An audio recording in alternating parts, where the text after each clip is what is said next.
Hey everyone, so a couple of you had asked about this. Here it is. This is the ticking, not ticking Silverado. This is the one that's the exhaust manifold bolts. I finally got it back in to do the exhaust manifold bolts. So I'm going to pull this thing inside now. It's been actually sitting for a day. Guy dropped it off yesterday, so I'm just getting to it now. So let's get this in the shop and let's get it going. Start it up actually.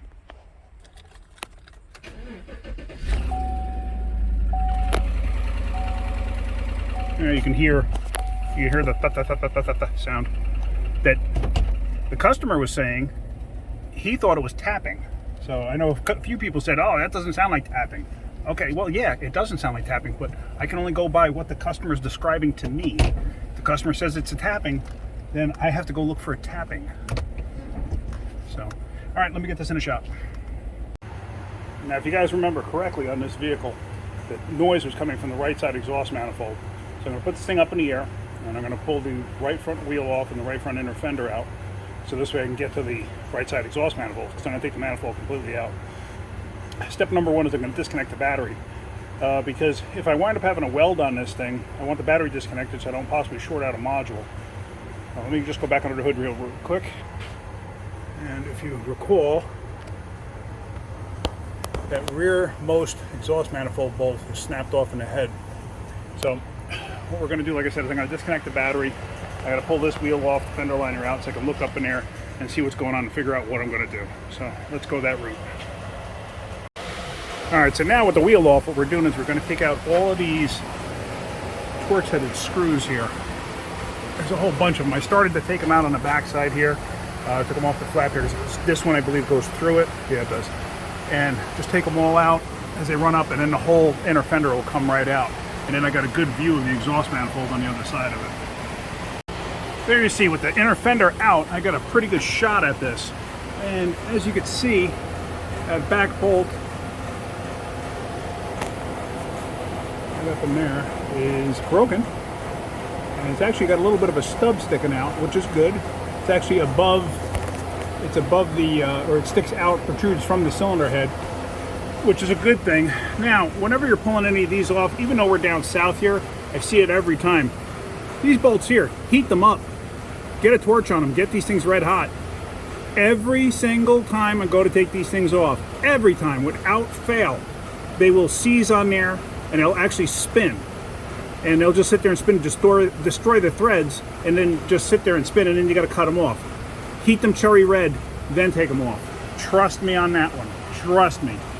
I don't know why that's a thing, but every single time I've been doing these down here, it's a thing. If you try to do it up north, they're just rotted little nubs anyway, and they just break. But instead of having to deal with that nightmare, just heat them up, get them cherry red. So let me start doing that. Let me make sure that we have the hardware and the exhaust gaskets for this thing that we're supposed to have. They were supposed to deliver it at the end of last week when the guy made the appointment. Let me just make sure everything's here. But I'm going to start taking this apart regardless, because even if it's not here, I can have this stuff by next weekend. Or by next weekend. I can have this stuff here by tomorrow morning. So, all right, let me heat those things up cherry red and get those off, and then we're going to start getting the manifold off. All right, so there we go. I got the exhaust, I got those three nuts off of there. As you can see, I was having a problem with the torch. I kept on hitting the block with the oxygen adjuster knob, and I kept on going full rich, so that's why I did that. Anyway, no big deal. It didn't hurt nothing. Yeah, so I got those three off. Of course, it's still hot as anything. I took the ignition wires off, so now I'm going to take the rest of those exhaust bolts out. I'm going to whack them. I'm going to put a drift on there and just give them a quick whack with a hammer and a drift, just to shock them. Hopefully that'll help them come out so they don't break. And using an impact will definitely help. Now, one thing, if you don't have access to an oxyacetylene torch, like for something like that you got to heat up really good, let me show you something that you can use. What you can use is this. This is MAP gas. The blue bottles that you get, that you see often that are the same size, those are propane. Definitely not as hot as a MAP gas. MAP gas, I'm not quite sure what the temperatures are, but with this, I can actually cherry up a bolt. I can cherry up a nut with it. Easy, light, whatever. It's good for tight spots. It's good for quick and easy stuff where I don't want to dig out the entire oxyacetylene setup. So using this, you will get the stuff cherry red. It takes a little bit longer, but you'll never do it with the propane blue tanks, but you will with this. It takes a little bit, but you can do it. But anyway, yeah, pick this up if you can. You'll be surprised at how much hotter this stuff actually burns. And it's not really that expensive. It lasts forever. As you can see, I've had this thing laying around. It got painted at one point in time. I must have had it up against a wall when we were painting a wall, but whatever. Yeah, I didn't use that this time. I did use the oxyacetylene, but I just wanted to show you if you're doing it in your driveway, I would have used this. No problem at all. This will cherry it. So, all right, so on to getting those manifold bolts out. Like I said, I'm going to whack it with a drift and a hammer just to shock the bolts, and hopefully they come right out. And use an impact on them. The reason I'm going to use an impact is the shock of the impact a lot of times will crack them free and take them out. Because if you try to do it slow with a ratchet, a lot of times you're not going to get it. So, all right, let me get that going. There we go. All the bolts came out. So now this is loose. This should pick up and out like so. It's still hot. So I'm going to let that cool off a little bit because it's a little bit too hot to grab. But anyway, you see it's coming right out. So I'm just going to pull this thing out, and then I should be able to get to that rear bolt to get that out.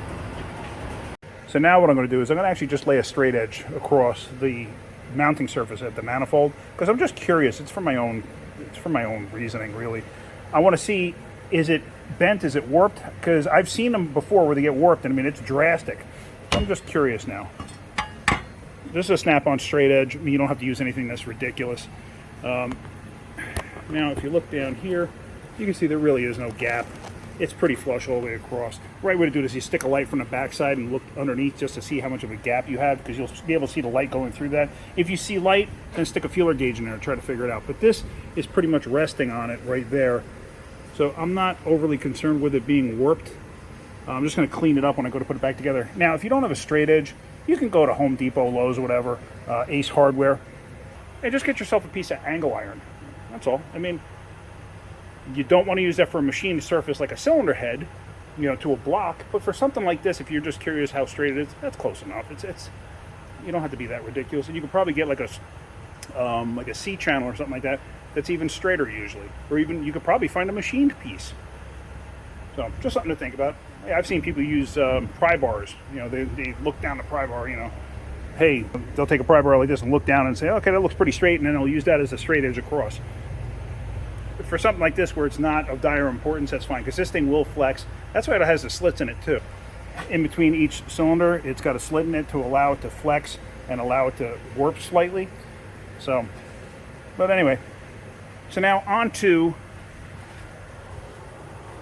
the broken stud that's sticking out, or broken bolt. What I'm going to try to do first is I'm just going to grab it with vice grips and see if it'll come out. And as you can see, I have a little bit sticking out there. See how much is hanging out? So I'm going to try and see if I can't grab it. So let me go grab a pair of vice grips and see what happens. All right, so I got the vice grips on there. Now let me see. I haven't tried yet. Let me slowly wiggle it back and forth to see if it'll break free. I can't really tell. I feel movement, but it could be the vice grip on the bolt. And you want to do it slow and easy. Because if it does start breaking free, you want to just slow and easy make it move in the hole there. Let me turn the light on and see if that helps.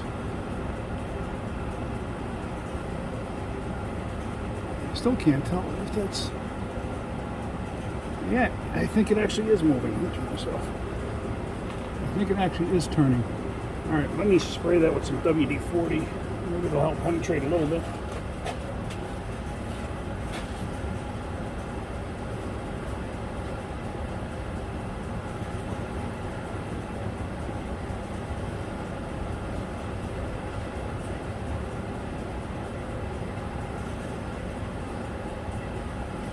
Sorry for that delay there. I thought I had the WD-40 closer to me.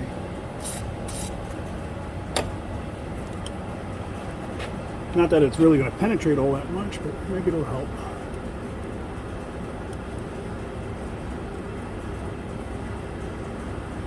I always try to go just a little harder past where it's stopping. And hopefully that'll work its way in. Yeah, it's definitely moving. It's going. Alright. So that's doing what I wanted to do. So I'm going to work this back and forth, and then I should be able to get that out with no issues. If I run into any problems, then I'll show you that. So, but there's really no point in you watching me do this whole thing to get it out. You get the idea of what I'm doing. All right, so that was a little bit of a pain in the neck. So what I did was I got one of my snap-on twist sockets, you know, for rounded out bolts and that, and I got that tapped on there, and let's see if I can't get it out that way. It's working. Let's see if I can get a better angle on that for you.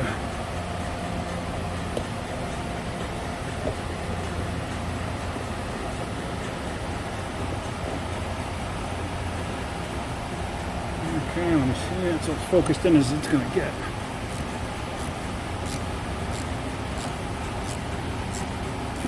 And it's grabbed it, and it's twisting it out.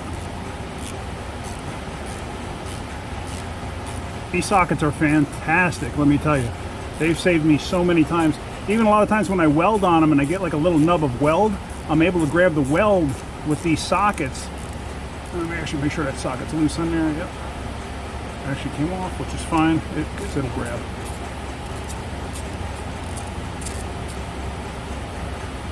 There we go. Took it right out. And if you look, it's just got those reversed flutes in there. Let me see, can you even see them?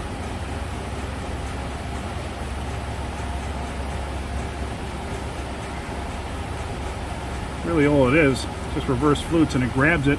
It digs right in. And as you can see, on the end of that, it dug right in and got it right out. So we're all good on that.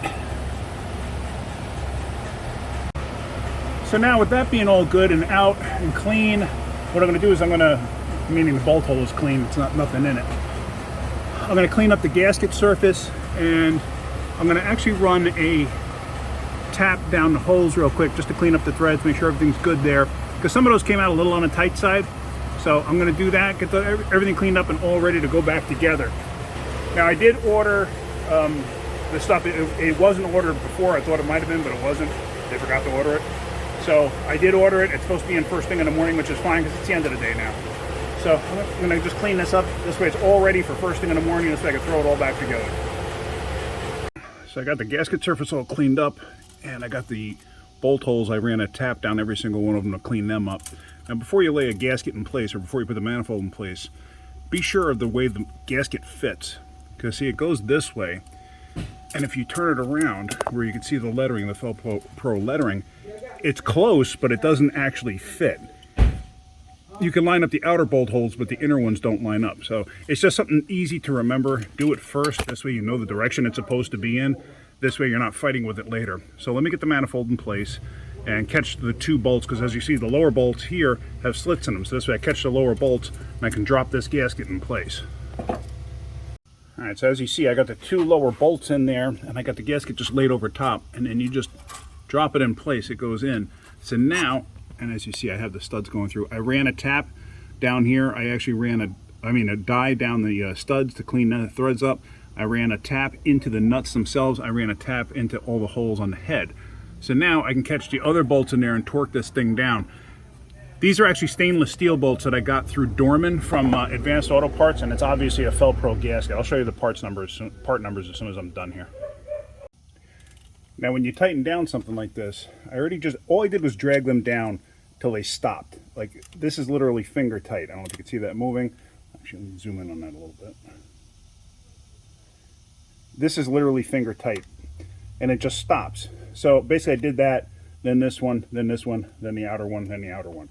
Now I'm going to go back, and basically I'm just going to go, now with the ratchet, I'm going to go a little snug.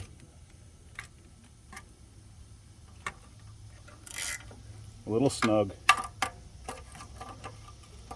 You get the idea. A little snug. And you want to go back and forth. You don't want to especially start at one end and do this. Because I've seen people, they'll start at one end and completely tighten it and then go to the next bolt. You don't want to do that. I am not going to torque these. Now I know I'm going to hear comments about this, but I'm not going to torque this. Reason being is for me to get a swivel in there, or even get a torque wrench in there to try to tighten this the right way with a torque wrench, it's a little bit difficult. This will be absolutely fine. I'm going to torque this down. You kind of just got to go by feel, and you know, you want to make them good and tight. Obviously, you don't want to make them so tight you're going to snap the darn bolts off, but they're going to be pretty darn tight. So I just wanted to show you that.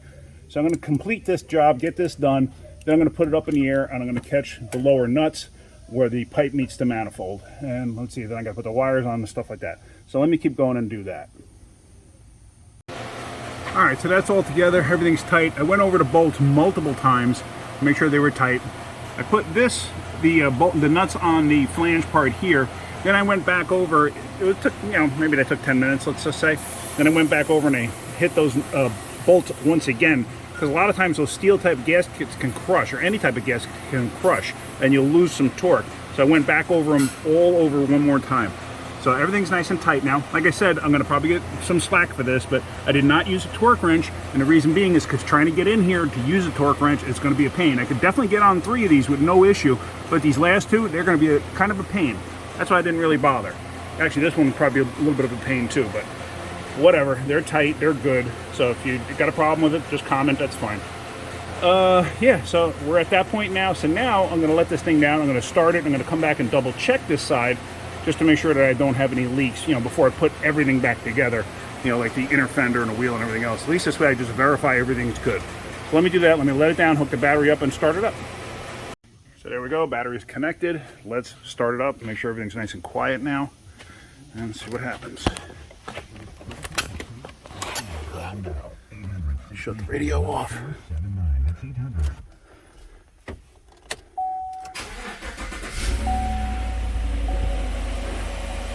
I can tell right away. No noise, nice and quiet.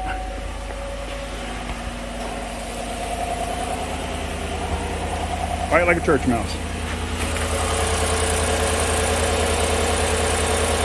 Alright, I'm good with that. Let's get the fender on and let's take this for a road test. Or a fender liner, I should say. So I told you I was going to show you. Here's the Dorman bolts. Like I said, they're stainless steel. There's the part number, in case you're interested. They come in a pack of whatever it was for both sides, basically. It's enough. So, and here is the gaskets itself. I only used one side because I'm not going to bother with the other side because he doesn't want to spend the money right now. So that's where that is. All right, so let's get this thing on a road test now and see how everything is. All right, so here we are pulling back at the shop. Road test went perfectly fine, no issues. It's nice and quiet when it's cold and I restart it.